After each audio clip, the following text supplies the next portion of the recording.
Hi everybody, here we go.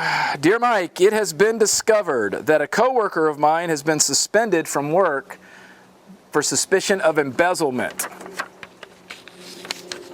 I have been asked by the COO of the company if I would be willing to testify or do a deposition. First of all, I don't know anything about this employee except for they were a quasi-friend, and it's none of my business, and I just don't want to get involved. What do you think? Well, that's a fine mess you find yourself in, isn't it? Somebody in your company has been accused of embezzling. You have some cursory knowledge of this person, and now the COO, which is a big cheese, right? That's number 2, has asked if you'd be willing to testify. Well, if the person comes back from work, if the person comes back from this suspension, you're going to be in big trouble. So I would say this. You're in a very difficult situation, but here's what I do.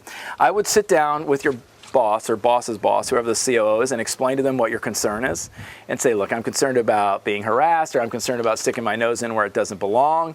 I mean, I don't think I have any information that can be really useful to this case other than to say I knew the person, they worked here, and that's about it.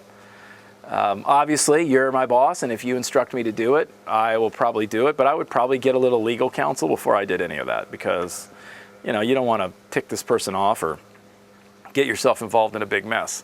I will say that there's a federal law called the whistleblower statute that says that if you are involved in blowing the whistle on somebody for breaking a law, particularly if you're in a publicly held company, you're naturally protected by the federal law, but you're not naturally protected on the street. So, you know, I think that if I were in your situation, I'd be very careful. I'd probably pay a couple $100 and get a lawyer to give me some information because it's a difficult position to be in. I'm not a lawyer, obviously.